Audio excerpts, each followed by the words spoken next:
Yo, what's going on, everybody? This is Shaheem Reed. First of all, I hope everybody and their families are continuing to maintain and stay strong and keep a peaceful mind as we go through these tough times. And, I'm trying to bring y'all some entertainment along with the team, some information as well. Tonight, I had to call on the OG, not just the regular OG, the OG of OGs, none other than Ice T. Legends. I've been being blessed by legends on this show, man. This is amazing. What's cracking, baby? Ice, what's up, man? What's up, Shine? You called, man. I'm gonna show right up, baby. Nah, I appreciate it, man. Tell me about what this time is like for you right now. This is for your whole career. Have you been at home this long? Oh, well, it happened like this. I was actually doing Law and Order, filming, and then one day they just came in and they said they pulling the plug right now. They say it's over because of the COVID thing. So they shut us down 4 episodes before the actual show was supposed to end for the season. And it just got more and more serious after that. You know what I'm saying? I was quarantined in New Jersey. People started to pass away. You know, we lost Fred the Godson. I'm on the phone with Scarface. He's getting kidney failure. Going through different. Hold on, I'm gonna say, hey! Got a bunch of kids over here. I'm telling them to be quiet. We are on television live. But anyway. It's all good. It's all good. Kids. Yeah, well, Chanel got her cousins over here. Actually, we were going through it heavy in New York, and then more and more people started to pass away. I actually, between us and friends, lost about 6 people. Man, I'm sorry to hear that, man. And I got to tell you, bro, like I'm in New York City and I'm very disappointed. Like I don't go out a lot, but sometimes I got to go out and get groceries and stuff. And I went over to check my family. Big up to Aunt, Uncle, Yvette, and Tommy. We had Mother's Day the other day. Shout out to my mother. And I was driving through Queens, man, and I just was so disappointed. I seen so many people out there with no gloves on, no masks, and I was like, boy, some people are not taking it serious. I mean, it's one of those types of things where I say probably won't. A lot of people won't take it serious till they can't breathe. Me myself, I've lost people, so it's serious to me. And me being somebody that's always been a political rapper on the edge of every kind of controversy, things of that nature. What I'm trying to get through to people is that whether it's whatever the conspiracy is, whatever it might be behind it, the virus is real and you don't want to catch it. It'll put you on your back. Now, whether you're healthy or not, that might determine whether you'll live through it, but it's no joke. If you happen to catch it, it'll kill you dead, under the right circumstances. So me, myself, if you tell me somebody's down the street with a gun, I don't got to go down that street to get shot before I believe what you tell me. So when I'm talking to people like Scarface or rest in peace, Fred the Godson or people like that, I know personally that are on their back or got killed by it, you ain't got to warn me, you know what I'm saying? I'm going to pay attention, So what we did basically, fortunately, usually we come to Arizona in the summer during my hiatus. So we chartered a plane and we came out here. So now we posted up in Arizona, which is a whole different get down than New York. They're naturally socially distanced. People out here don't live on top of each other like they do in the city. It's a little bit safer, but I'm still playing it safe. Me, myself, I want the cure. I'm not into the vaccine, none of that drama. I want them to say they can cure it. And until then, I won't be, I'll be playing it real safe and cautious. When do you see, obviously you don't have all of the answers, but how do you see this playing out, man? And when do you see it going back to some type of normalcy? Obviously, I don't think we're ever going to go back to where it was, but when do you think it'll clear up just a little bit? I have no idea, Shaheem. I have no idea. I was talking to I was thinking about making a purchase. You know what I'm saying? I was out here in Arizona. I was thinking about making a purchase, and I was talking to my people, and they were like, well, you know, you good. Fortunately, I have money put away for a rainy day. They said, but Ice, what if you don't start back working till next year? What if they don't start filming till after January? And it made me sit back and be like, yeah, you got to forecast this out, because people like me, I'm on television. That's a check. I tour, I do concerts like all the other rappers and MCs. My whole tour this summer schedule shut down. So basically I'm unemployed. I'm sitting at the crib. So whatever I got, that's what I got. You know, you're making your record royalties and that. Y'all see me pop up on some television commercials now and then. You know, the hustle don't stop. But yeah, you still got to forecast it. Like, what happens if you don't work, you know, for another year? Now, that's me saying it, who's been gainfully employed for 25 years. What about people that live month to month, or people that had a little, you know, nest egg and now it's being depleted because they're not working? So a lot of times right now, the aggravation you see isn't so much the virus, it's just people are getting tight. Money is getting tight.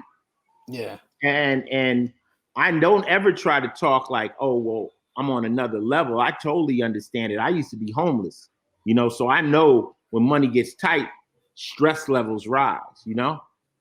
1,000,000%, man. Like, it's I think we in for some dark days.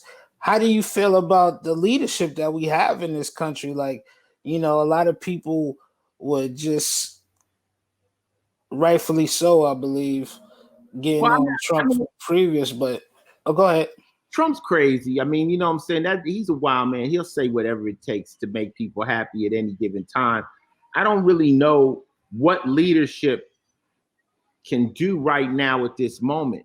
You know what I'm saying? It's like the disaster has happened.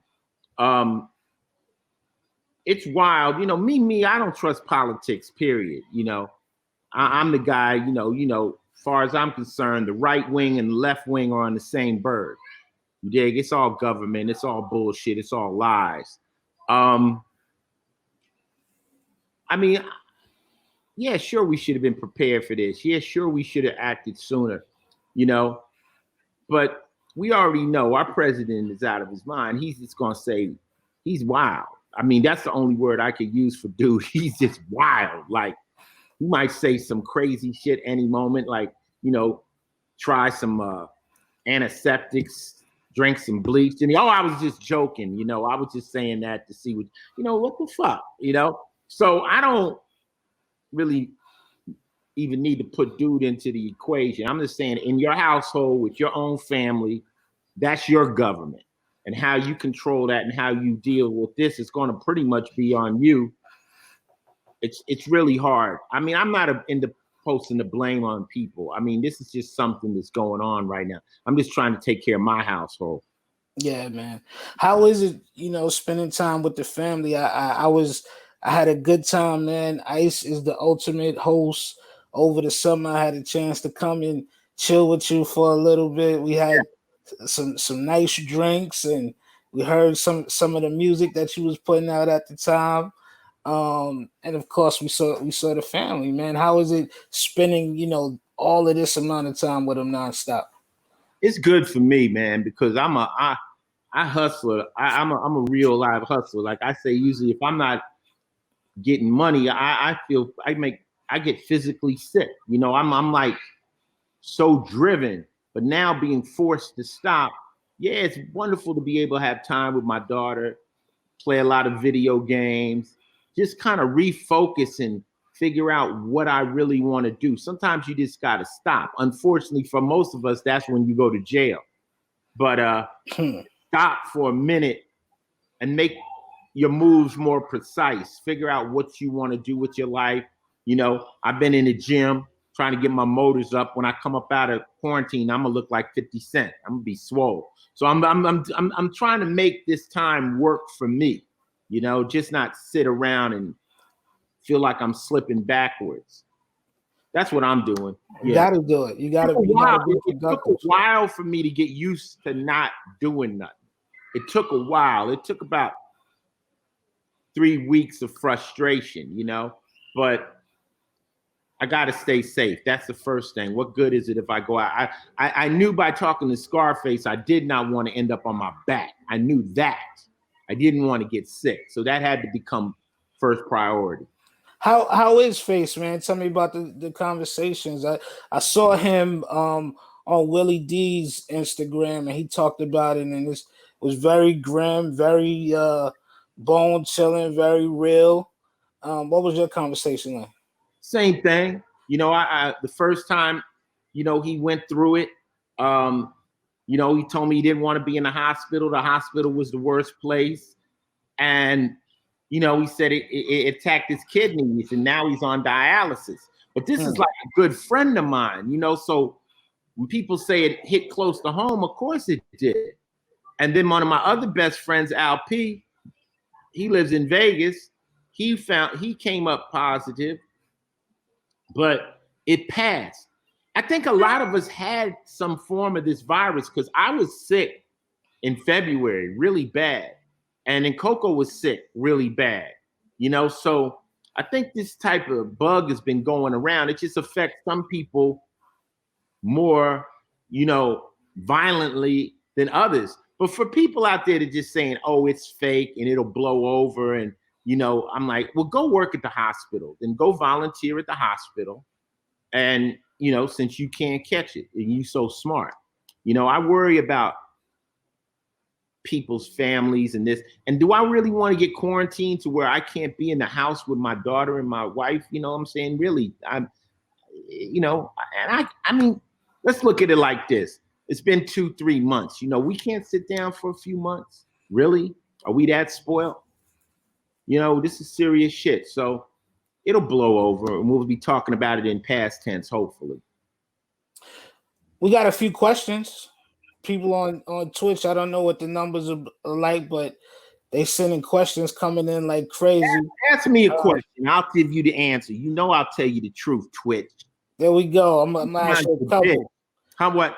J Smooth 420. He says, what if there was Twitter back in the 80s and 90s? What if there was Twitter back in the 80s and 90s? I really don't know, man. Social media has changed everything. Like, if I put out an album and you wanted to diss it, you'd have to write into the magazine. The magazine would have to determine that it was a viable comment, and then they might post it in the next magazine, you know, in the editorial section. So Twitter, everybody got a chance to say everything. And in some ways it's good, and in some ways it's just a bunch of noise. So I don't really know. I know you would, back in the 80s and 90s, you couldn't get away with talking shit to people. If you talk shit to somebody, they'd see you. They'd pop up at your concert, or they'd find out where you're going to be at an in-store, and they would find out if it was really real. That's what, now everybody can just talk freely. I always say, what's a safe distance to talk mess to somebody that you know will punch you in the face, and that distance is the internet. What's the wildest that it got for you, man? Like on a physical front, like something almost happened. Like obviously we know the great battle between you and LL Cool J. I don't think that was never physical. That was for the sport, you know. That was hip hop. Shy, that was just hip hop. All rappers think they better, you know. Yeah. And L said he was the greatest rapper of all time, and I'm coming out of LA. And so I got to say, I don't think so. You know what I'm saying? I mean, that's just the sport of it. I got to say, I don't think so, LL, you know, whoever you think you are. And we went back and forth on records, but no one was ever going to hurt anybody. It never got violent. And me and LL are like good friends now. You know, he's got the radio station, you know what I'm saying? Rock the Bells Radio, I fully support. I mean, I think every rapper needs a great nemesis. You need someone to be, it helps. You know, I always tell people, if you don't have an enemy, you should get one. It keeps you on your toes.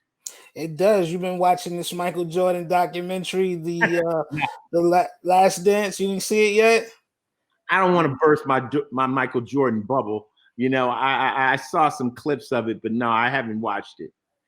Man, you're gonna love Jordan all over again, brother. Like, I know in some areas he looks like the villain, but I love it, man. Now we talk about Twitter. The biggest thing on the gram this week has been 6ix9ine coming in. Oh You Lord. know, for better or worse, he had 2 million people on his Instagram live. What did you think about the circus he created? It's the internet. I try not to comment on this because it's just like if I say something, they'll snatch it from this and put it in a clip, and now I'm in their bullshit. You know what I'm saying? So it's just not for me to comment on. I don't know.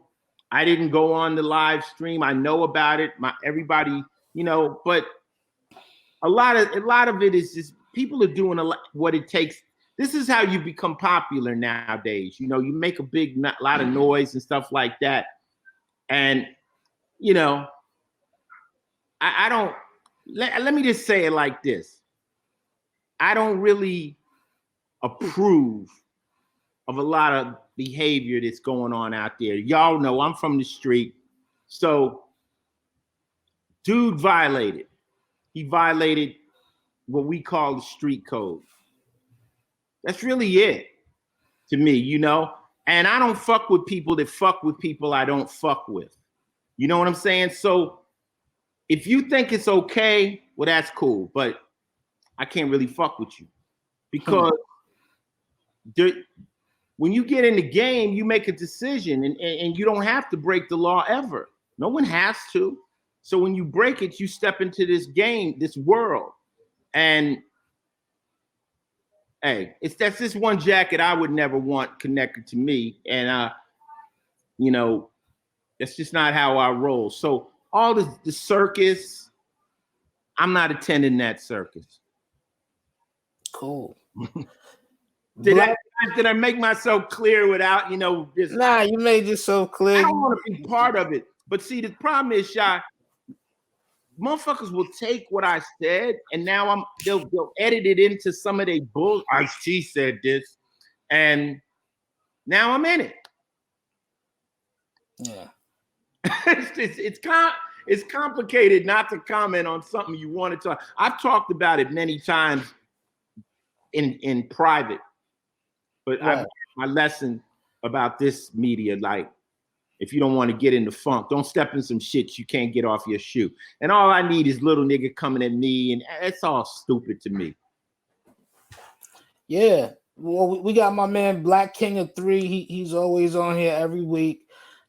He said, did you ever, as we approach the 30th anniversary of New Jack City, came out in 91, we in 2020, so almost 30 years, man. Did you ever want to play Nino Brown instead of Scotty in New Jack City? Well, dig it. When they picked me to play Scotty, I was like, why you got me playing the cop? But they were like, we needed somebody that we could believe that Nino Brown could believe he was a gangster. So it wasn't so much about getting me to play the cop. They wanted me to be believable undercover to where Nino would actually give me his back. You know what I'm saying? Like, let me get next to him. So that's why they kind of casted me as a cop. Oh, I had a big dilemma doing New Jack City because that was the same year I dropped Original Gangster. So I was like, whoa, am I shooting myself in the foot?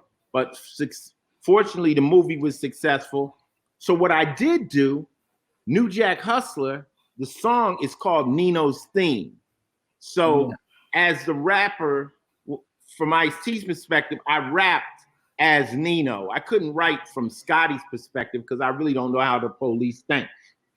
Contrary to popular belief, you know, I done played cops on all kinds of shit. I really don't know how the motherfuckers think.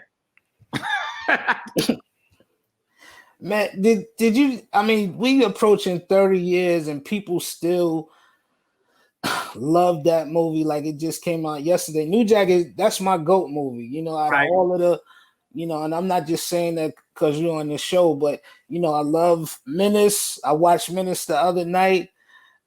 Boys in the Hood, of course, but it was just something about New Jack, the way that you captured New York City in the 90s during the crack epidemic and the music to go along with it and you know, the all-star cast, man. Look at the cast, how everybody went, man. But it's become, I can't even call it a cult classic. Like it's like a super classic all these years later. And who would have thought, you know, like I've been in the breaking movies, but I was called the feature rap talker. So I wasn't really acting in those movies. But for the first movie where I actually played a character, for that to be such a classic, I mean, that's an honor. And they said that they were thinking about rebooting New Jack City, but I'm like, I don't think anyone could ever outdo Wesley's role. I think that was a landmark performance. Yeah. And I don't know who could pull that off. Leave it alone. I'm like, leave it alone. Because New Jack City was like a time capsule. It was a moment in New York City where the crack era hit. It was just a moment. You know, how would you redo it now with the opioid crisis? I mean, some things you should just leave it alone. That's like trying to remake Scarface. Leave it alone. Leave it alone, man.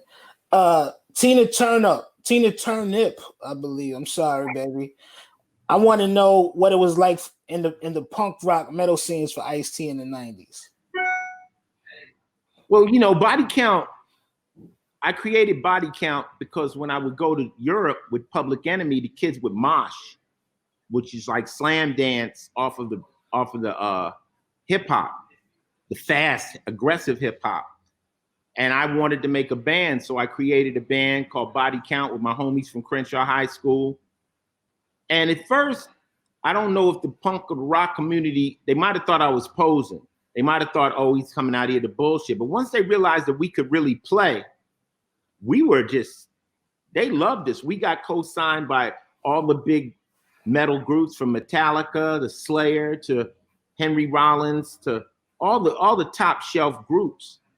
And, you know, we're 25 years in the game, just dropped a new album, Carnivore, and we're going strong over there. It's funny, though, because a lot of black kids, hip hop kids, they don't even know that I've got a whole nother identity over there with Body Count, which is sold millions and millions of records, continues to tour.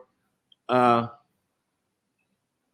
were received very well. I think that it was just like a rapper. It's like we were black all rapping, and we heard Eminem. The first thing we wanted to know is he posing? Is he faking? Is he making a joke of it? And then when we realized he was really good, and now he's turned into a fucking monster, he's just in. I think when you enter different cultures, people just want to know if you're posing, so to speak, or are you sincere about it? And once they realize, right? Am I right? And once 9,000,000%. Once they know you're sincere, then you're in. They don't care what color you are. If you got bars, you got bars as far as hip hop goes. And, you know, hip hop is just merging all of the races and, you know, countries and everything, man. It just brought everything from a worldwide. We don't got to listen to pause tapes no more, Ice.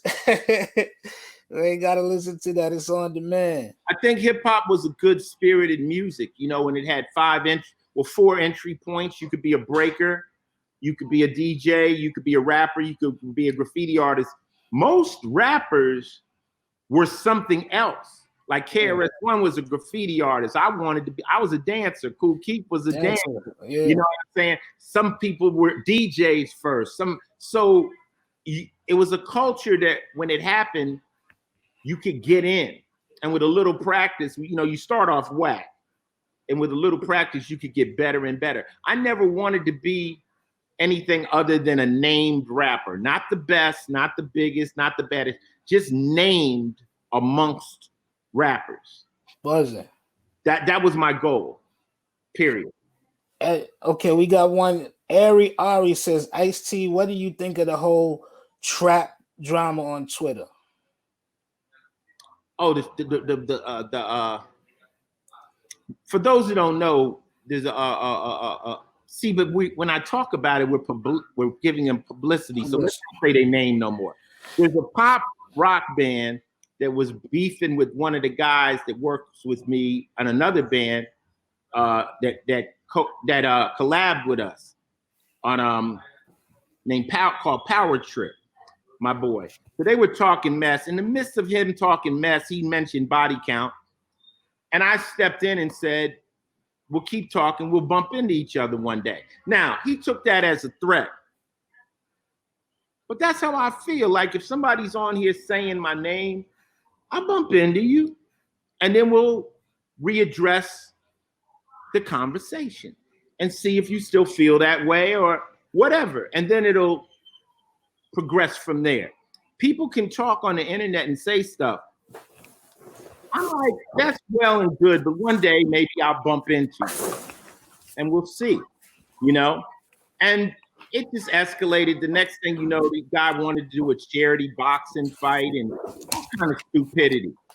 So come to find out, that group is trying to promote a record or something. I don't know. But I kind of got sucked in to this internet bullshit that people use to sell records nowadays. So that's neither here nor there. And, you know, why give these people more publicity? You got to understand, if let's say, let's pick a superstar out, Shaheen.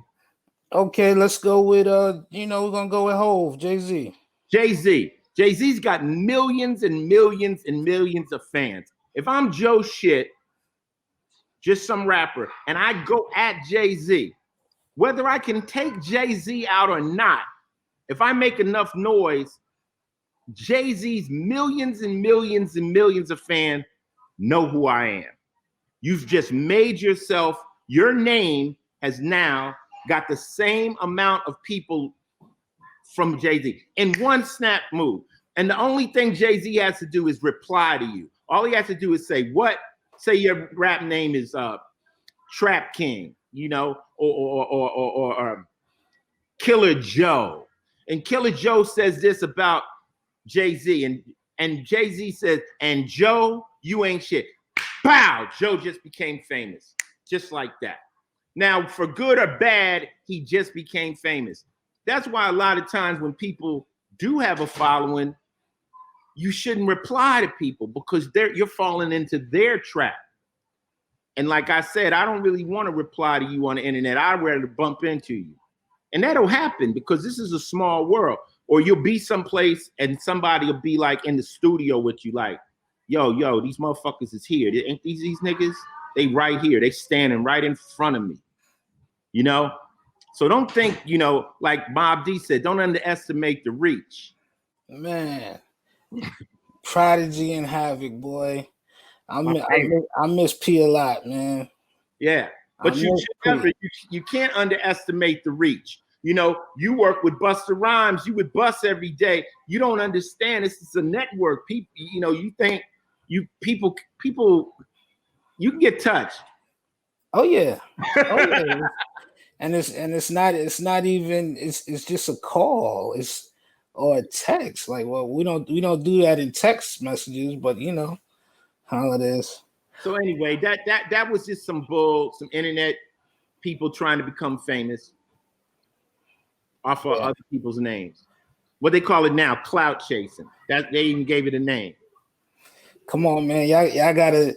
Some people, I think that once you get to a certain place, they shouldn't even be able to even say your name, like Ice-T. Like, unless you're talking about this man in like love or reverence. Come on, man. Y'all didn't know what Ice-T did for years, for decades, putting it on. Well, you know, Shy, we have a term in the street that says, just keep my name out your mouth.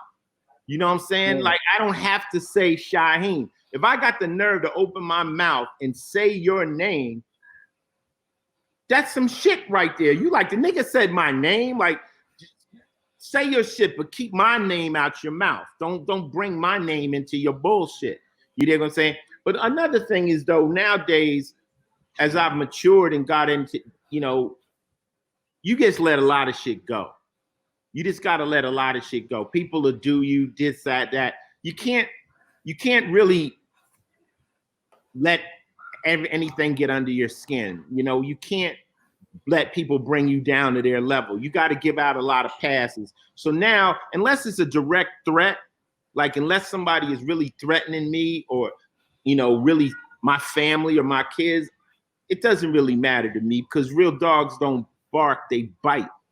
So anyone just talking, it's just talk, really. Got to keep it going, man. Mm-hmm. Oh, over the well, not over the weekend, but last week we lost a giant, man. Somebody that me and you both loved a lot, Andre Harrell. Um, Guy is one of my favorite groups. Mary J is my favorite singer. I'm a New Jack City disciple. I got a chance to work with Andre when my man Ramon Deuce brought me over to Revolt. Such a great guy. I know you had a chance to come across him, New He York put me in the undercover. game. Man. All this New York all this Dick Wolf shit is because of Andre Harrell. God bless you, Andre. The story goes like this. Fab Five Freddy was over my house in LA. Everybody knows Fab Five Freddy. Those of you don't, you must not have been in the MTV era, Yo MTV rap. But Fab Five is a staple in hip hop and always has been and always will be. Fab is over my house in LA. We chilling, we talking, and Andre Harrell calls. And he says, yo, I'm at Ice's crib. He says, tell Ice to come on my show, New York Undercover. I told him, fuck off. New York Undercover is a ripoff of New Jack City. Wow. Get out of here. And wow. He's like, and then he hit me with the black shit, Shy. He's like, oh, you too big now, Ice? You too big, you ain't fucking with us no more. I was like, oh, ain't this a bitch? Black people.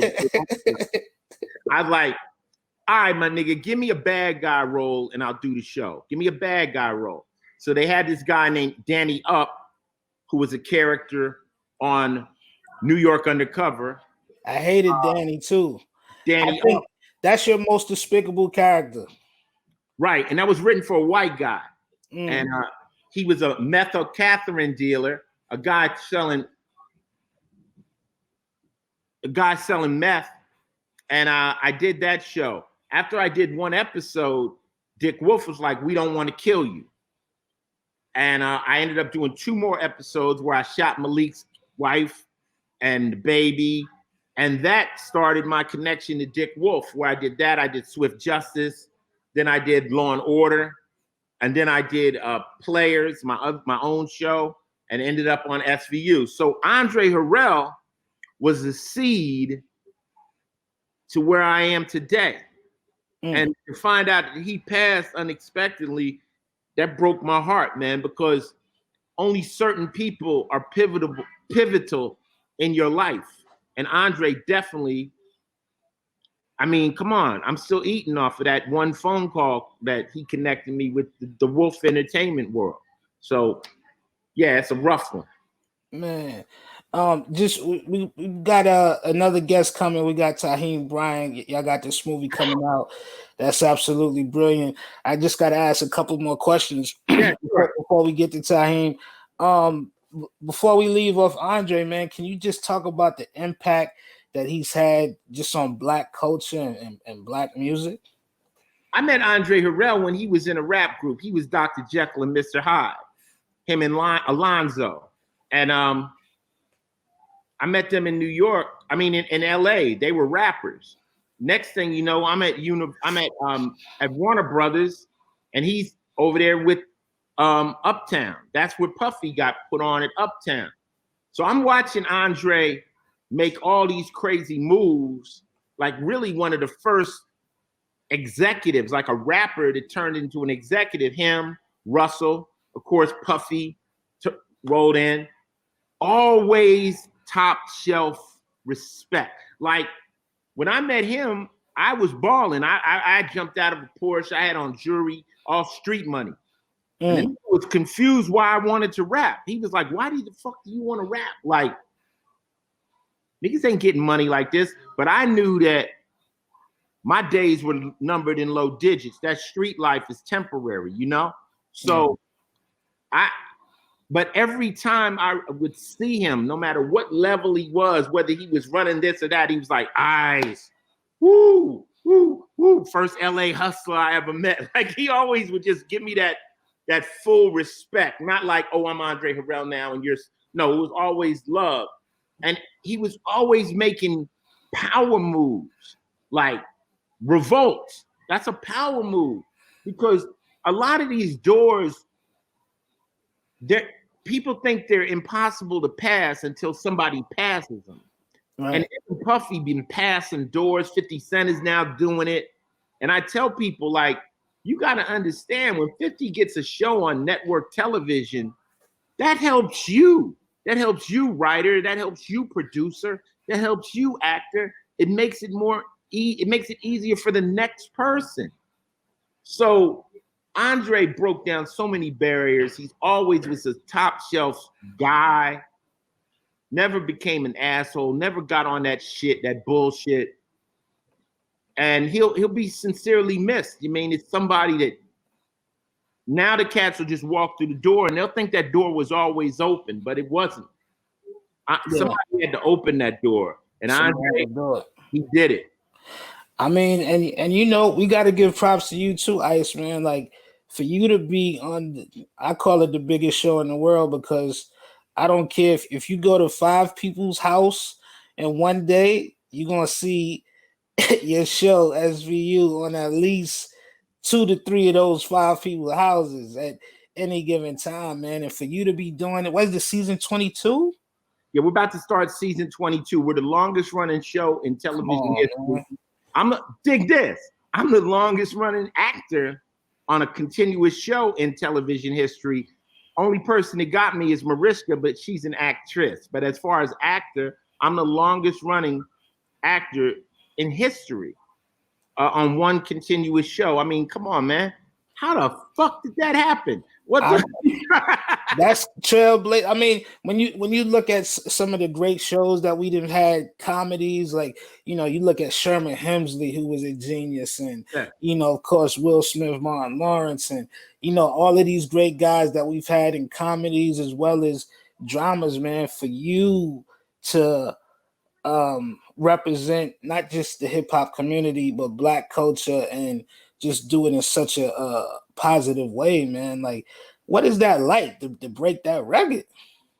I mean, you know what it is for me, Shy? I just like opening lanes. Like, I never felt I could be the best, but I always knew I could be the first at some shit. So in order to be the first, you got to do something that nobody's doing. So that's what excites me. Like, if you brought me a business proposal and you say we could be the first, yeah, that I know you can argue who's better, but you can't argue the first. Right. You understand? So I just know it's like opening more doors. Like, when we starting record labels, that got kids in the hood have an option to open record labels, clothing lines, new things are opening. Now, when I was growing up, you could only be a drug dealer, a gangster, you know, or you could go to school, but the streets was real limited, you know, pimping, you dig?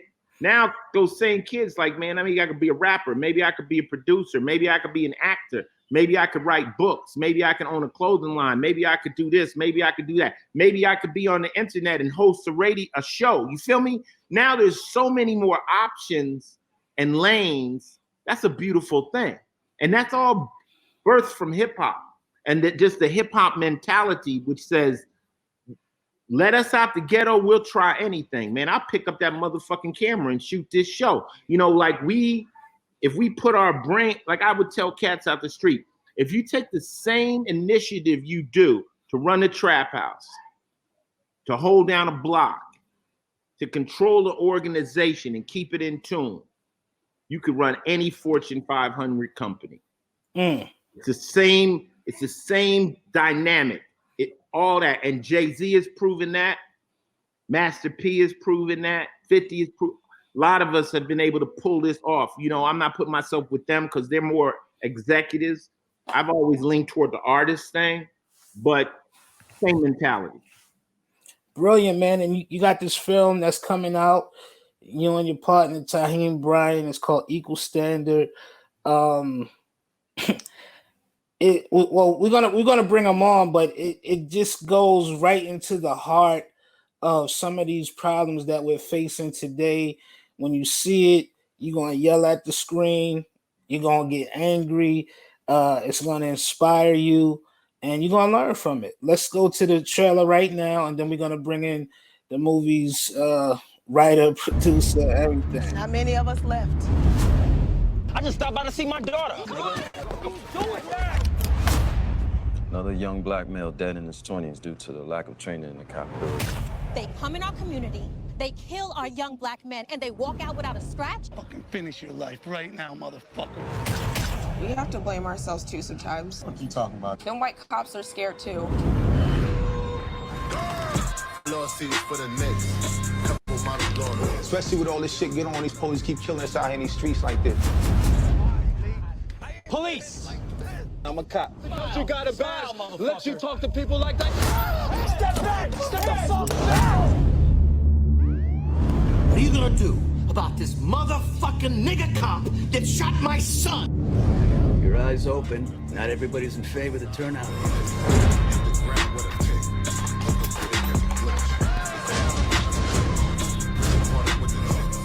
Oh, you want revenge? You're a fucking man. Step out of the car. You niggas be over like Rick. Josh's fingerprints were found at the scene. Charge him. They're not so much scared of the guns that we bust off. They're scared of us uniting. You don't fucking tell me now you never see your wife and son again.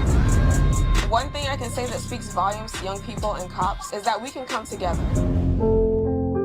We have a warrant for your arrest. Families are broken because of you both. Will not face any criminal charges in the shooting death of Williamson. He was unarmed at the time. No, I don't need nobody else. Do white cops hate black people? I'm gonna shoot this motherfucking guy! So I'm just gonna love myself. Powerful. Powerful. Man, we have Taheem Bryant. Taheem, you wrote the movie, produced it. You and Ice came together. Tell me about, first of all, how you and Ice came together for this film. Well, me and Ice-T met actually from this girl named Tasha. My man unconnected me to, and I was doing a show called Southside, based in 1988. He saw the trailer, and after he saw the trailer, he was like, I want to meet the dudes that was behind that. Then me and Ice-T, we met, we built a relationship up, and we just been a great mentor, you know. Couldn't have been no better than an OG like that give it to you straight raw. You know what happened though, really, when Tasha told me about them, she spoke so highly of Taheem that I said, I'd like to meet him. I was just that simple. I said, I'd like to meet him. Next thing I know, she did hair and makeup on Law and Order. Them niggas was sitting in the makeup room like the next day, like they popped up. So that was impressive to me. They popped up, and then once you get around Taheem and you meet him, his personality is so magnetic and he's so real. Then I know about his back history that he don't want to talk about, and that it was official. It came from official things. I was like, all right, let's fuck around. But it took a couple years for this movie came out. Yeah. Tell everybody what the movie is actually about, man. Why you named it, and what the plot line is. Well, I actually named the movie Equal Standard for just the fact of looking at other titles that came with other films. I felt that a lot of those movies was like money grab, blockbuster movies. They wasn't really directly targeting the racism and the topic. So when you do a project called Equal Standard, it brings forth a balance, and that's all I wanted to emulate is a balance, because there's no way you'll be able to target racism if you're just talking about this one particular topic. It's like a rapper only doing one verse. You got to hear several verses. You got to hear bars in order for you to say, I like that song. So that's how I did it. I actually emulated the formula from Crash, threw a few stories involved with it. You know what I mean? Where there's always going to be something that you can latch on to. Plus, and they say in the art of war, in order for you to defeat your opponent, you must know them. So a lot of them in my film are cops. So there's no way that you can deny the truth that's coming from a benevolent society that they all under the umbrella for. Yeah, one of the things that I love so much, man, and I'm very, very cool with and very close with Taheem's brother Littles. He introduced me to Taheem, and they told me the story of how you just came out. You came home after doing some time, wrote the movie yourself, and actually financed it as well, man. Hold up, pause. He wrote the movie like in one night, dog. Like we were we were doing Southside. We had taken some meetings to try to get Southside out, which we still are trying to put out, which is a TV show. You know, Ty got at me for a movie. I said, nah, man, let's make a TV show with more shows. So then one night he said, yo, man, Ice, you were listening to a song, am I right? Some song. Exactly. A song by Alvin Garrett. I wrote a movie last night. That's what he did. This was out of nowhere. What the fuck? How did that happen? Break that down. Well, like you said, you know, I was actually angry, you know, for like I said, we was pitching Southside, you know, a lot of people saying like, yo, you still new to the game. So, you know, under pressure, when I'm angry, man, the pen can become a weapon. You know what I'm saying? So I put that weapon down and I heard that song called By Myself by Alvin Garrett. And it just motivated me. I couldn't put the pen down. So it made me sit back and say, damn, I must have known what Moses felt like when he went up on the mountain and got hit with the messages. You know what I mean? It just came down. It was just commandments. You know what I mean? So that's why I was like, yo, Ice, yo, check this out. I got the truth right here now. You know what wrote a whole movie in one night, Shane. He wrote the That's whole incredible. movie. That's like writing a whole album. You know what I'm saying? In one night. It's possible. It's possible. It's possible. So he writes the movie. We got the movie, and then we hit another place where it was like he was taking it around the people and trying to get other people to see his vision. What was that like, Ty? It was the same thing. Like, I don't think Hollywood is want to invest in this. A lot of gatekeepers was like, nah, we don't really see this is going to be successful. You know what I mean? So I was getting so many mountains of no's that I said, you know, I decided to make myself a yes. I said, you know, and here we are. You know, like I said, I'm blessed. I'm grateful. Got a great team like Ice, Tretch, all of, you know what I mean? Dudes been supporting me from day one. So you got, like Icy once told me years ago, in order to be great, you got to align yourself with experts. You know what I mean? And that's what I did. I aligned myself with the right people. But the key of it all, you protect your character. That's what I always lead with. You know what I mean? Lead with integrity and with humility. And you know, another thing, Shai, he told me right out the gate, he said, I'm never going to ask you for $1. I just need your connections. I just need your guidance. I won't ask you for $1. And he never has. You know, when we got into the thing, you know, I remember there was one point where I could see he was down. You know, he would call me and I told him, I said, Ty, let me tell you something. Nobody wakes up in the morning with your dream. Although I'm there, this is your dream. You know what I'm saying? And whatever you want to get done, you're gonna have to. It's gonna happen through you. All right. I tell him that a month, about 3 weeks later, he calls me up. He says, "I got $100,000. I'm gonna make the movie." I'm saying, "Where'd you get the $100,000 for?" "Don't worry about it." I got $100,000. I'm about to make my own movie. Now at that point, I'm like, if you need some bread, because now you done put some skin in the game. I got some bread. Now I don't want no money. I told you I don't want no money. He made that movie on his own with his own money. He made this movie people are gonna see tonight by himself. And this should motivate people out there that are always looking for help and this, that, and the third. Nah, that's not how it happens. Nah, I mean, you look at some of these black filmmakers that we love, great filmmakers, regardless if they're black or not, but they happen to be black, like Robert Townsend, Spike Lee. You know, these people had to actually, Keenan Ivory Wayans, these people had to actually fund these things on their own, and they didn't went on to become, you know, super classics. Some of the movies that we just love through the decades, man. So Ty, I gotta definitely applaud you for having this vision and just inspiring, man, for the people that's watching this. This is a very inspiring story of what this man is doing.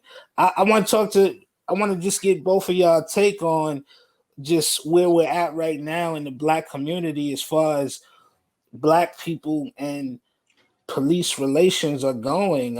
You look at just what happened in Georgia with the young man Ahmaud Arbery. He got shot. It wasn't by police. It was people who thought they was police. They shot the man down when he was just jogging in his neighborhood. But, you know, black people in police relations is tough right now. Look, let me just say this before Ty jumps in, because I know he's connected to this seriously. The only note I gave him with making this movie is let's try to see it from everybody's perspective, whether it's wrong or right. In a warped way, everybody thinks they right. Everybody thinks they right. So he went in, he took that note, and this movie is the most like confusing movie to watch because it shows everyone's angle. Break it down, Ty. Yeah, equal standard. You know what I mean? It's like he said, it's intertwining stories. You know what I mean? Let me tap into the topic where you address about Ahmaud Arbery. You know, which is a sad situation because this has always been going on for quite some years of time. You know what I mean? And it definitely angers me because our people still don't wake up and unite. That's where we make our fault at is we quick to point the finger, and we see that we're hated by so many others that we decide to hate ourselves. You know what I mean? Which is a sad situation. But we hold so much power. Like when you see the movie in the trailer where she says they're not afraid of the guns. You know what I mean? They're afraid of the unity. You know what I mean? And that's what a lot of people are fearful of us is us coming together because how influential, how strong we are. You could sit back and put two posters up in the masses home front and put a congressman and put a hip hop artist, and they'll ask them like, yo, who's this congressman? They'll say, I don't know, but then they say, who's this black rapper? And they'll say, oh yeah, what's in there? He made this album. So what it does, it shows that you captured the identity from their audience, from their people. And that's where they become threatened, they become fearful. You know what I mean? But I've experienced a lot of racism firsthand. You know what I mean? I did my time and felt the blunt end of it. You know what I mean? But one thing that I know, and when it comes to fear, I once read Nelson Mandela said it fear is not the absence of courage, but the triumph over it. You know what I mean? And that's the whole thing. You know what I mean? Even getting this project done, you have your fear, and that's like 90% of us why we fail, outside of the fact that we think being fabric rich is the key to success. You know what I mean? When fabric rich is not, you know what I mean? That's just going to get you on the radar for someone that's starving out here. You know what I'm saying? Now, if that fabric can help you secure the bag to get you to the next level, so be it. Do what you do. You know what I mean? But other than that, man, getting past that fear and moving forward and investing into yourself and protecting your character, this is what breeds that. You know what I mean? Because I'm a firm believer. All I need to see is one person do it, and I know I can do it. All I need to see one. I don't need to see 2, 3. I witnessed one person do it, and I know if I apply the application, I can do it. Big time. The whole twist right now. Can I build, brother? Yeah. It's fucked up to say this, but I already know, like, yo, this is America. This is America, and black people been getting gunned down and lynched and hung for years. So they say the only way to get somebody mad about racism, a real way, is to tell them it doesn't exist. If you want to get a woman mad about sexism, tell them it doesn't exist. So the theory that it doesn't exist, that's the bullshit. If we at least acknowledge it, if we acknowledge that a black man running down the street can get two white supremacists to chase him and kill him, I think everybody understands that. But the fact that they won't go to jail, that's the injustice. Like when we saw Rodney King get beat down in the streets back in '92, no one rioted. No one rioted because we knew the cops was doing that. We waited on justice. And when justice didn't come, motherfuckers start tearing shit up. Now, when they have a riot, all a riot really is a tantrum. It's like you in jail, you burning up your own mattress.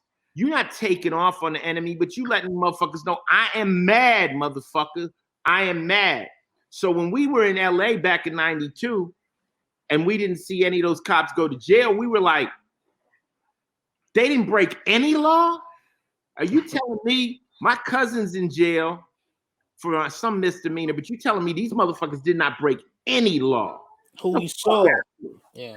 So I think it's insult and injury. One, we dying. Two, motherfuckers ain't even going to jail for it. And that's what's got people so hot. And right now, I'm telling you, shit could pop off. You know, everyone's broke right now. You got this COVID virus. Everyone's home.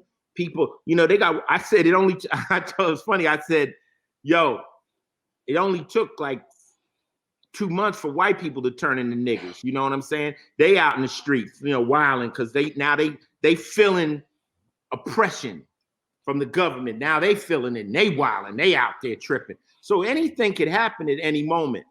And hopefully our movie might just let everyone, like I say, see everyone's side to see that this is it's just a serious mess we're in. We're in a fucked up position. America is based on a lot of fucked up shit, and it's coming to a boil right now. And that's why we're gonna make sure they go to equalstandardmovie.com, because that's where it's gonna be available. Equalstandardmovie.com, baby. Make sure you hear that again. Equalstandardmovie.com. Tonight, midnight. It's going down, baby. The countdown. The revolution will be televised, baby. Trust and believe that. It will be televised, you know? Definitely. And the thing is, you know what? We wanted to get in the movie theater, and if we had gotten the theater, nobody can go to movie theaters. So now, how about that? You know? How about that? We're just gonna put it out on the internet because this is something that's really more important that people see. This is what Ty, we've been showing it to police departments, right? Exactly. Yeah. We actually in Jersey, we did just something for Raj Barak out there in Newark, and standing ovation, and they was like, this movie needs to be shown in every precinct across the land. But let's not also forget the numbers that we had. We had 13 million views since Thanksgiving, baby. So the analytics is there. You know what I mean? The people are hungry for the people are hungry for the knowledge, man. The message is there, and they're gonna get it tonight. The message is there. Now, I have a question.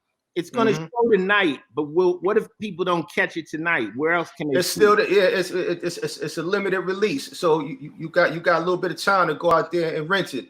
Don't wait. Get out there. Like they say, hesitation and doubt robs a man of action. Don't hesitate and wait.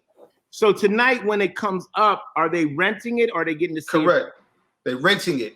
We actually counting down the rental. Midnight, the site opens up for rental. Got it. That's I don't know. Yeah, we're gonna have a good time, man. We're gonna watch this. You know, everybody, y'all can watch the Tiger King and all that, and we can have fun with that. But you know, get some of this knowledge, get some of this real food, man. Equal Standard Movie. Before we leave, though, this is Twitch, one of the biggest gaming platforms in the world. Ice, you got to tell us your history of gaming, man. I remember you telling me you and Exhibit and a couple other people used to get it in back in the days. I'm in gaming for years, man. I'm from Atari days, you know what I'm saying? Sega, everything. I actually had stand-up video games in my studio, the Crack House back in LA. We had Virtual Fighter. We had NBA Jams. We had the first Mortal Kombat in there. My son could stand on a chair and do the fatalities and all that stuff. So I've been gaming. And it's funny, though, when I really stepped up in gaming, people like, well, people think it's nerdy. I'm like, nerdy? I said, I ain't never been on one tour bus that didn't have a gaming console, in one fucking crack house that didn't have a gaming console. I'm like, what's nerdy about running around playing Grand Theft Auto, shooting motherfuckers with a shotgun? I don't understand why you think hood motherfuckers wouldn't play video games. They play Madden, they play all the basketball games and the shooters, Call of Duty, everything. I started, my first real console love was with Resident Evil. The first Resident Evil. That got me hooked. But I play so many of them. I've been in about 4 or 5 video games. I've been in the UFC game. I was a hidden character. I was in Scarface. I was in recently I was the boss in Grand Theft Auto San Andreas. I was in Gears of War, and just recently I was in Borderlands, and just recently started doing talks about doing our own video games. So I'm a gamer. People want, what are you playing right now? I've been playing, I was on my console right now. I got Destiny 2, Division 2, and of course, Call of Duty, which everybody plays. And, you know, I'm like everybody else. I wait on the expansion packs. I play. I'm not a pro gamer. I'm a casual gamer. So, you know, when you start talking about kill death ratios and DPS and all that shit, you lose me. I'm just like, I just run around and shoot motherfuckers. And hey, I'm like most people. One time I told people to say, well, do you play Xbox or do you play PS4? I actually got both of them. And somebody said, you're rich. I'm like, I'm rich. Console costs $200. You know what I'm saying? It's like, that ain't rich. I'm not a PC gamer. I'm not part of what they call the master race. But did you know that? The PC gamers call themselves the master. I didn't know that. I didn't know that. Wow. That's some tech nerd for comfort. But, you know, those are most of the people that play competition gaming, you know. And I've been to the Barclays Center to see them play Counter-Strike, you know, the big heavy duty. But no, I'm a gamer. I mean, so is Snoop. So is 90% of your rappers out there that, you know, we have a team, I mean a clan, SMG. Lord Jamar was in it.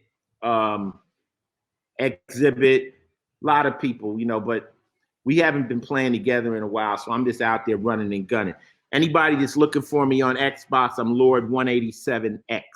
And you can't join me as a fucking friend. Fuck that. My friend shit is locked up.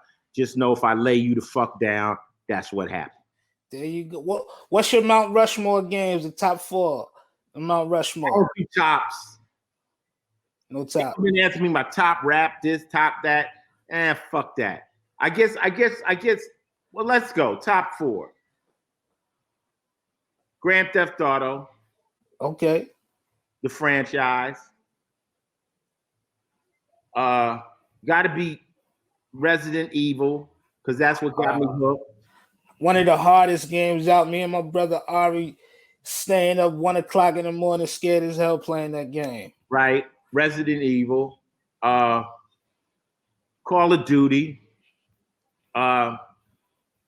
Which I played. And then it gets gray, you know, because I like playing Splinter Cell. I like playing Ghost Recon. I like playing Destiny. You know, that 4th slot is hard to pick, you know, but, you know. Man. Yo, I had so much fun, man. I appreciate you, Ice. Taheem, I appreciate you. Ice, you always show up for me, man. Please give a hug to your family for me, my brother. Hey, Shy, you know, I always say the same thing. I say, a real nigga does not show up at your party. Your real nigga shows up in the parking lot in the rain with the pistol when you call him. That's what's up. I'm always there. Man, I appreciate it, man. I got another one of my friends. The party ain't stopping, man. We doing this big, man. We taking it to the East Coast. I spoke to a guy who you're very familiar with, the Capo, Jim Jones. You already know what that's about, man. So much love to the Dipset, Free Jewels. And we're going to keep it going, man. I spoke to Jim earlier. Ice, I always appreciate you. Hopefully you'll be back on that set real soon. Yeah, thanks to everybody that supported me 25 years and counting in the game. You know what I'm saying? Say sucker repellent. Don't believe the hype. Don't get caught up in this internet bullshit. And, you know, just keep it 100 as possible. You dig? And don't snitch. Let's keep it going, man. Jim Jones got the Dipset gaming, so maybe we might see Ice get into that one day, man. Let's bring it to Jimmy.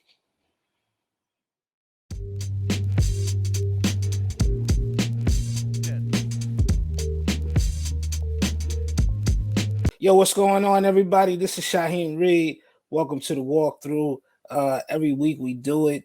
This week, I got one of my longtime friends in the game, a fellow Cancerian. I hope that's the way you say it. He's a Cancer just like me. I'm June 27th. He's in July. My mother's from Harlem. He's from Harlem. Longtime friend, Jim Jones.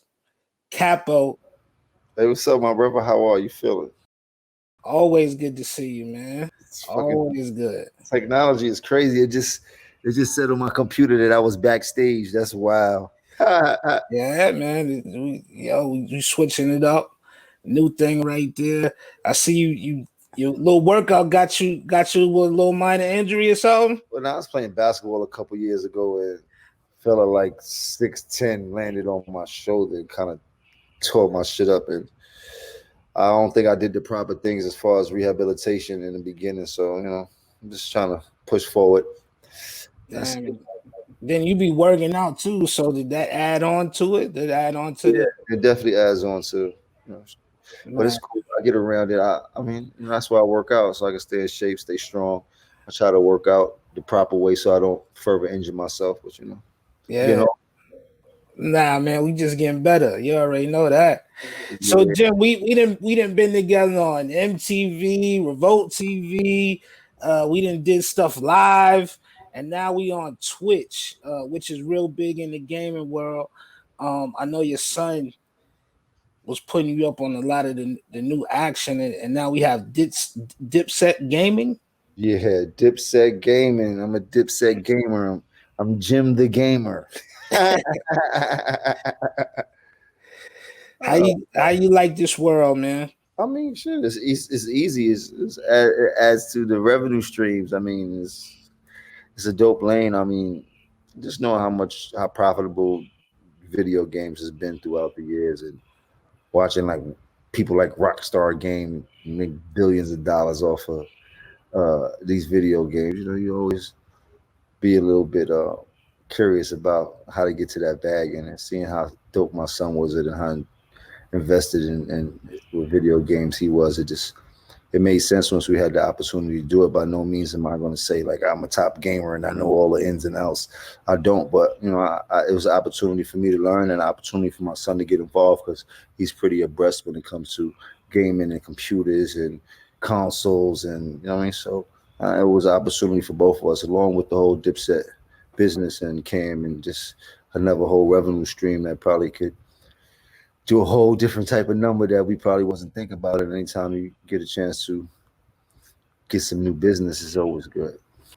Yeah, man. You know, we come from a time when you see an album sell 3 million copies at what? Sometimes it was $17.99, sometimes it was $12.99, $15.99. 3 million copies of that is amazing. But these games, they selling for, you get the deluxe, you might hit like that $85, $86, and they it's sell still 10 going million, sell 10 million copies the first day, stupid shit like that, maybe more. Pardon me, but I know I'm pretty sure I'll be watching some of them numbers. It's just ridiculous. They can make $500 million to $500 million to $1 billion in the same day the video game comes out. Like, it's fucking retarded. Retarded. Yeah, man. That now they got the e gamers with the New York Knicks got a team just for 2K, and you know, a lot of the NBA guys. So it's an amazing world, man.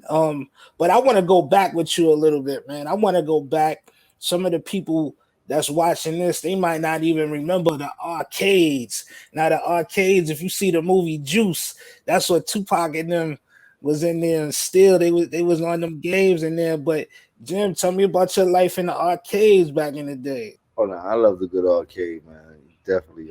I'm from like street era age, Outrun, Pac-Man, Miss Pac-Man. Right now, I smoke anybody Miss Pac-Man. I put up the money, we could do it all day. We used to play Miss Pac-Man for money when we used to stand in front of the laundromat back in the days, hustling some strange substances and things like that. But I'm definitely still good at Miss Pac-Man. ColecoVision. I remember when I got ColecoVision for Christmas, I was super hyped. That's when you had to take the two little pieces and screw them in the back of the TV, and it had the little box, and you had to put it on channel 13. And then, you know, I'm from that era, man, from the beginning, from when they first started with video games. The first Atari, and the other one where they had the tennis game and they had the knob on it, and you follow. You know what I mean? I've seen videos go from simple graphics to almost damn near humanly graphics now and shit like that. So it's dope, man. And even now, when I recent years going to like places like Dave and Buster, I'm always on the video games. I probably don't even eat in them spots because I'm just trying to play all the games possible and shit like that. I've been always intrigued by video games. Having fun, man. I'm gonna be honest. Life changed for me when I learned to code the Contra for the Nintendo. Like, learn that, you know, round, left. Man, Metroid was my game on Nintendo. Metroid was a good game. I used to love that on Nintendo when you had to blow in the cartridge when your game wasn't working right and shit like that.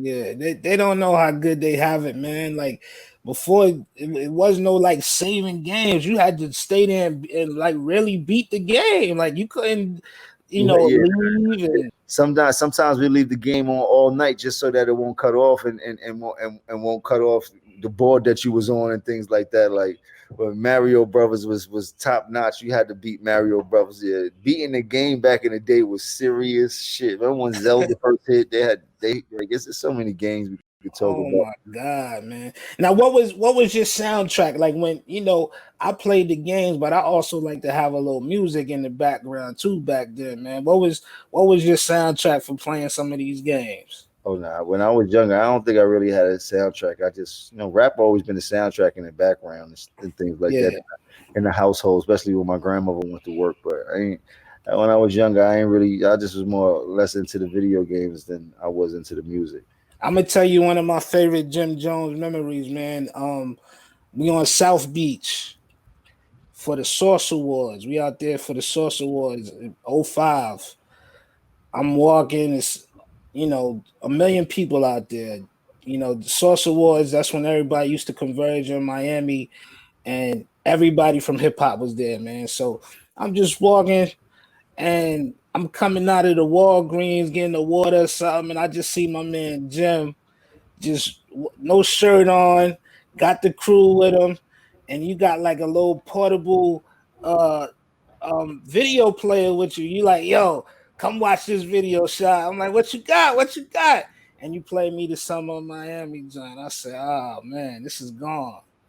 Yeah, man. Shout out to Trey Songz, man. That was a great moment. Those were my earlier days, my early experiences in Miami. Those are the things that made me fall in love with Miami. That's why a lot of my music reflects Miami in it. But Summer of Miami might be one of my all-time favorite songs. Might be. I won't say it is. Definitely is in my top 5 favorite Jim Jones records that I've made. It's on that Mount Rushmore, man. That album, man. The thing that I really liked about it is that you put out the first project. You had mixtapes, of course, but this one just really solidified for the people that was like, okay, he got lucky round 1. But round 2, it's like, man, and I ain't gonna lie, when you drop that G's up, yeah, that was special. Nah, man, that shook the city in a different kind of way. Like that had New York on fire. Yeah. I caught a couple good moments in the city. Yeah. What was that time like, man? Just working on the solo joint, 2005. I actually recorded that whole album in Harlem. That was a special. Wow. That was what was so special about it. There was a studio on 125th and 126th Street on 8th Avenue. It was upstairs, one flight up, and we'll go there late at night, and get the album done. And not too many people knew I was actually in Harlem recording the album because we kind of kept it quiet. I didn't want to make a noise of it, but there were a lot of people who do know I was just in the middle of the place that I love, just giving it all. And that was a great experience. It felt like I was giving them something very authentic, even from the grounds that I step on to the words that I spit. It felt like it all came together, especially being in the middle of the hood. And I still wasn't too far removed from the hood at that point. Like, even though I'm not that far removed from the hood now, but I'm a little bit smarter, I'm a little bit older, I'm a little bit wiser. But at that time, I definitely had one foot in and one foot out when it came to the gang banging and doing the music and the Dipset, and it just was a lot. It was a lot on my plate. I'm glad I came out the way I came out. Nah, that was such a beautiful time, man. Like, when I reflect on like some of the great times in hip hop, of course the late 80s, we was so young though, but God bless, we had a chance to experience what it was like to be in New York, summertime, hearing Rakim, hearing KRS, like it was just a different feeling to like be in the city. KRS And One hear and that Rakim singing. changed. KRS One and Rakim changed my life. I think very deeply. Let us begin. What, with, why, or when? See, I make space like instruction to a page. See, I'm not insane. In fact, I'm kind of rational. And you be asking you, who's more dramatical? This one or that one, the white one or the black one? Pick the punk up or jump up into attack one. Careless one. It's just the gotta lead the crew. Right up to your face and dish you. Like I used to sit down and study Careless One and Rakim's rhymes. I remember when I made my cousin Tyrone teach me Rakim's rhyme and shit like that. Like it just was so much rap with history. Just even Big Daddy Kane, just studying. Like I just was an avid fan and wanted to be just as cool as the rappers. But them two right there definitely had parts that changed in my life. Rakim was ill too. His style, his charisma. He just was so hardcore, so D boyish. Like I would say until we seen Rakim, we didn't really get a good glorified look of what a D boy looked like on camera until Rakim gave us that gave us his version of what being a D boy was on camera and shit like that. Yeah, we had the Big Daddy Kanes, but everybody else style was a little bit different. Rakim just his whole flavor from the sneakers he rocked to them Dapper Dan velour suits with the Gucci joints with the Gucci print and shit like that. Like you dig? Rakim was king, man. Like you dig? Shouts to Rakim, man. Shouts to Slick Rick also. Like I remember remembering every single Slick Rick record off his album when I was in 8th grade. Like I love hip hop. Like That Great Adventures of Slick Rick, boy. Man, just so many. Like when you think about it, Slick became like an everlasting legend off that one album.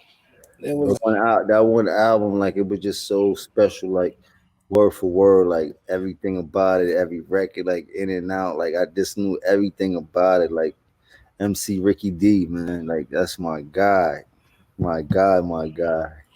Yeah, man. And Chris, man, KRS, how much I love KRS. I'm from Queens. My man was wiping my borough out, man, but I still love the record. You couldn't help but love it. Bro, yo, them niggas, yo, BDP in my hood. If you could, I was from the Bronx, so you South Bronx at that, so you couldn't really say nothing about no BDP. Them niggas had that shit on smash. Like, McKRS One was the guy, man. Like, oh man, Self Destruction. That shit was a whole nother level of putting rappers together and shit like that. Like, you know, these kids they have their own experiences. I can't take nothing away from them, but they have no idea what they have missed, man. You know what I mean? They missed a lot of goodies, a lot of good times. But you know, with you, Cam, Zeke, Jewels, free Jewels, by the way, man. Free Jewels. I'll be happy to see my man come home soon. But you know, you guys can say that you really revolutionized such a special era, that the mixtape game, man. Like you know, the 80s, we loved it. The 90s when Big and Hove and Nas and all of them came out, another time that revolutionized New York. But the mixtape era, when the streets really ran the music industry, man, it was like the perfect era to me, man. Mixtape era was a dope era, man. I'm glad that we were smart enough. I'm glad that Cam was smart enough to understand where we were at and how the music was getting played and who wanted what when it came to music and which way they wanted it. And us being from Harlem and understanding have a whole hustlers thoughts and things like that. We just knew how to hustle. So naturally we took mixtapes like we were selling crack. It kind of tickled us for the most part. Like we capitalized off of mixtapes, but we didn't capitalize as much as we could. We made it capitalize 10-20% because it was so funny to us. We all had major deals and we were getting a lot of money, period. And us doing mixtapes, we were doing it out the love of our heart and feeding it to the streets, but we didn't have no idea how much revenue that shit could bring in. Like we were feeding people. Like my man Luca Brasi maybe made $1 million on 145th Street,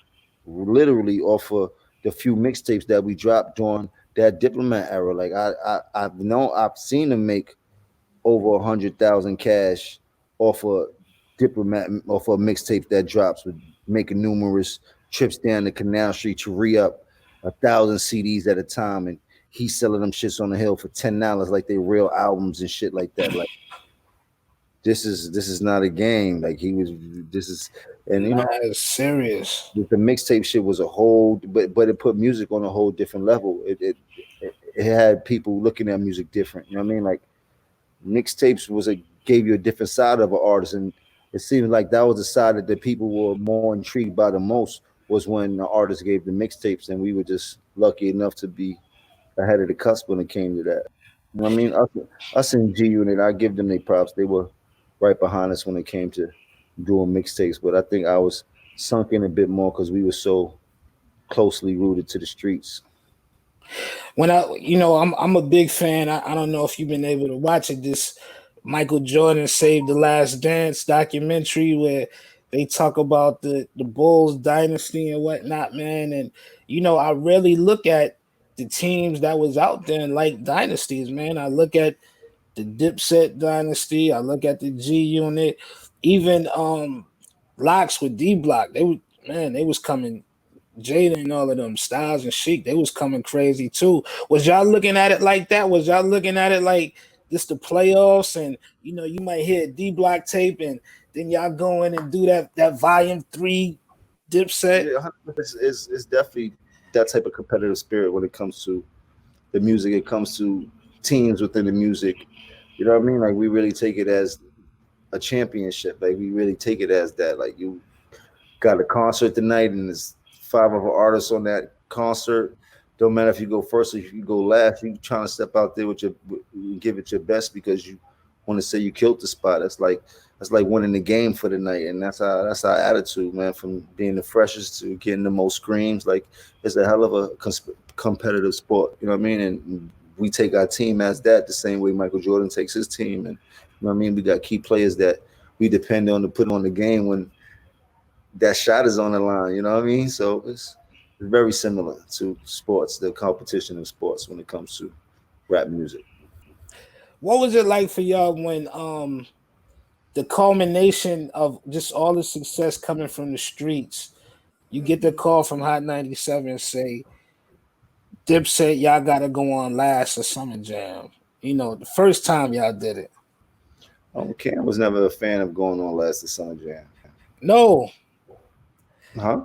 No, you want to go on like the middle, like the 8-9 o'clock slot. That's what he wanted. Well, he just wasn't a fan of going on last at Summer Jam. He just felt that going on last year is great because the headliner, but people were tired, they burnt out, they smoked out, they drank out. By the time the last artist gets on, that's a ton of people are ready to go home. Might stay around, watch a little bit of it, but it won't be everybody there as hype as they were when during the day throughout all the performances and shit like that. So he always tried to go on second to last or third to last, and he would bully them like y'all could say we headlining all you want, but we not going on last. And that's just the fact. You put Snoop or put somebody else last, we don't want to go on last. And it worked every time because we came out prime time when people were just at the height of their blunt, they height of their liquor, they was ready to get as loud, and it just worked. That's like the prime time slot to go on the Summer Jam, second or third to last. I mean, that's just how we felt, and it worked for us. Word. When I think about the Dips, man, my favorite is that Dipset anthem, man. Like just introducing Santana as just such a beast in the game, man. And I remember coming up to see y'all over at Def Jam, and I would come in. Y'all had the offices on lock at the time, man, and the cases is scissor and the posters and the merchandise, and it was like, damn, these dudes really turned this into a real entity. Like it was just crazy, man, and young guys too at the time, man. Yeah, it was a great time, man. We just was very smart, man. We smart enough to learn and listen at times when we needed it the most. We never claimed to know everything. We just claimed to know how to hustle real good. So, we listened a lot. And then in turn, we turned around and we made it work for ourselves, and we took pages out of other people's book and applied it to ours, and it worked. I mean, Now, what is it like for you when people talk to you with the same reverence as you just talked about KRS and Rakim and all of that? They just talk about your solo stuff. Obviously, one of the biggest songs in hip hop history, "Ballin'," man. Like, we went to the Giants game. I saw it firsthand. I was with Jim at the Giants game. The whole team that led us to the championship that year. You know what I'm saying? So, what is it like for you just knowing that you become part of an institution? um, this feels good, man. I mean, sometimes you got to stop and just be thankful for everything that you have and everything that's goes on in your life. Like, I've been fortunate. Like, I've been through a lot, and just to be in situations like that, I call it a Michael Jackson moment. I got a Michael Jackson record that will always be for remember. Can't anyone erase it? I don't care if you would like to erase it. It's not going nowhere. It's a bona fide classic hit for the rest of our lives. And to be able to be in that club feels good. It feels like Tiger Woods when he put on that green jacket after he winning the golf matches and stuff like that. Man, it's just dope, man. I'm putting a lot of hard work as a kid growing up, wanting to be somebody famous or somebody big with notoriety that a lot of people look up to, and just to be here and be on doing interviews with you and talking about how people feel about me is a great feeling, man. So I thank everybody who supported me throughout my travels, who still supporting me. Anybody who feels that I was relevant, a role model in their life. I know I probably wasn't the perfect role model, but I stand for something. You know what I mean? And I thank you. I thank you for saying that. So, well, you talk about role model. I think you set a great example recently. I saw you and French on live together, man, and showing some unity. I thought that was really dope. yeah, man. Shout out to French Montana, man. It was great to kind of settle our differences, and what I mean. You go through things in life, and as you get older, you think about what holds more merit. And I mean, and they say time heals everything in certain situations. And when you're holding grudges, you got to hold the grudges with the right situation. You got to grudge with, not with everybody around it. And through gradual conversations, and shout out to Slow Bucks. He been kind of mediating the communication between us for like the past year and a half, 2 years, and it wasn't like an overnight thing. It kind of came to a head, and here we have it, man. Shouts to French, man, all the Coke boys.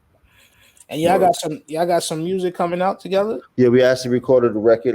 Supposed to be recording some other records, so look forward to that. The record we did is pretty dope. I don't know when he's gonna drop it, but I definitely sent them all my vocals, so they got it mixed in. It sounds good. I mean, so I guess he's gearing up for his releases, and summertime is coming, so. Let's see. I'm waiting to hear it myself. You dropped no pun intended, you dropped the gem last year, man, the El Capo joint. Me and my brother Ramon, we went on Reddit saying that was one of the best albums of last year. I don't care if you slept on it, if you bought it, if you streamed it, it was definitely one of the best. I'm gonna go on record right here and saying that for you to be putting out one of your best albums 20 years later, that's a hell of an accomplishment, my brother. Yeah, I guess I don't. I had a lot of people say that, and I appreciate the compliment, but I thought the object was to get better with time. As we get older, we get better, not older, right? That's what we need to do. That's what we need to do. But it's not a lot of guys that could do it. It's a few. It's a select few, man. And and it's not that I don't think like some of our favorites that we love from back then. I don't think that they got whack or something like that. Maybe it's life circumstances. Like, you don't know what it is, man. When you getting in that booth and you getting in that studio, sometimes everything just gotta. I mean, you know what I tell myself? This game is built on discouragements, and if you easily discourage, they're gonna X you out. You dig? The less people is better for us. It's already what's that word? Congested. It's already a congested industry, and the quicker we can get people out, the quicker you're gonna be out. I learned to deal with my discouragements and put them under the rug and keep moving and shit like that, because one thing for sure, this game is going to discourage you. You're not always going to be on top, or even if you're on top, you're not always going to be in a position that you thought you weren't was and shit like that. So you gotta learn how to move around and learn how to reinvent yourself, learn how to stay relevant and shit like that, and don't trick yourself out of your own position. You know what I mean? And a lot of people can't do that. And that's why they don't last as long as they would like to and shit like that. Like, I'm a dog. I'm a hustler. You know what I mean? I have no problem with making something out of nothing.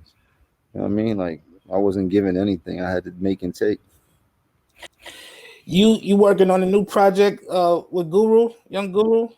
Now Guru's been helping me with my engineering skills, me and my son, as far as learning the ins and outs of Pro Tools all over again, so I could record myself efficiently inside the studio I have in my house. And you know, anybody know Guru, they know that's exactly what he is. He's a teacher, you know, one of the best teachers that I've known for the past 20 years when it comes to anything around the studio, recording, rapping, producing, any of that. So it's dope to be able to make a call like that to one of maybe Jay-Z's ace in the hole guy that handles all of his music and things like that, and get him on the phone to help me and my son with something as simple as a Pro Tool lesson. You know, that probably costs a lot of money if he would have charged me. So shouts to Guru, man. Appreciate you and everything you do, man.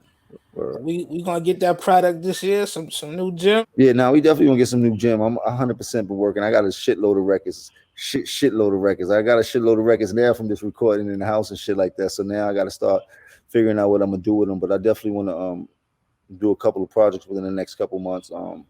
Put the music out that I recorded in the house. I got some bunch of music that I recorded before we was locked down. I got a slew of records with me and Fred the Godson. So I want to sit down with Arsonist and his wife and hopefully put together a sound project that we could put out and let the proceeds go to his family and his wife. You know what I mean? And shout outs to Fred the Godson, RIP, man, SIP. Yeah. Love you, miss you. We gonna be here for you. We gonna figure it out for you and with you, man. Word. You gotta tell us what it's like working with Fred, one of the meanest lyricists. Every time I never saw, you know, somebody pointed this out to me. I forget who I was talking to, but I never saw Fred without a smile on his face all these years. Like, I've never seen him raise his voice. I've never seen him angry or upset. Just very happy, man. He's a dope spirit, kindred spirit. That nigga, it was Fred, probably one of the illest dudes that get in the booth. You know what I mean? Like, one of the illest dudes I seen with a pen and a pad. I can't explain it. His metaphors are something that's out of this world. Like, he like David Blaine when it comes to doing music, because you gotta sometimes you might catch it on the fifth time around. Like, no way, he didn't just, oh my God, like that's how ill he was. But for me, one of his greatest attributes was just the person he was and the friend he was. Every time I came to the studio, the man he was, the husband he was, how much he loved his kids, like all of that played a big impact on me. And just a spirit when I came in and when it came to doing music is kind of gave me a jump start to my love for music again. Now, you know, we've been recording back to back for like 5 years now. We're going on our second studio. The first studio, I would come in and around 10, 11 o'clock, he would leave. He would say his shift is over. It's now vamp hours and shit like that. You know what I mean? And just seeing how aggressive he was when it came to the music and him not letting anything discourage him instilled a whole new love for me, and just watching him. And then the compliments he would give me every time I would go in the booth, and me knowing how ill he was as a youngster, and you know how these dudes rate music, and just the compliments, and him started calling me Ricky Henderson, and just he kind of made me start feeling myself. And I'm a miss that. I'm a miss going in the studio. I miss that about him, and just miss that whole conversation I could have with him when I walk in with all my jewelry on. He like, yeah, there you go. You be looking like Slick Rick when you wear all your jewelry. Like, he always would tell me some fly shit to have you feeling like an extra rapper and shit like that, man. So, you know, God bless Fred, man. I truly gonna miss him. Word, man. We got a rep for him. Like, hopefully when we get out of all this COVID madness, we can have like a big thing for him, man, because he definitely deserves it. He got so much love. He deserves a memorial, 100%. Yeah. Jim, I appreciate you, my brother, man. Say hi to your moms. You know that's my buddy, man. She's such a great woman. Hell yeah. Definitely, man. I appreciate y'all. Thanks for having me, man. You know, whenever you need me, I ain't hard to find. All right, man.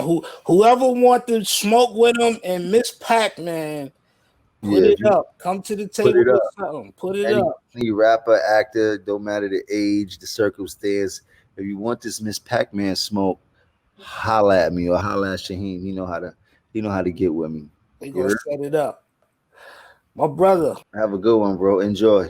Yes, man. Love, bro. All right.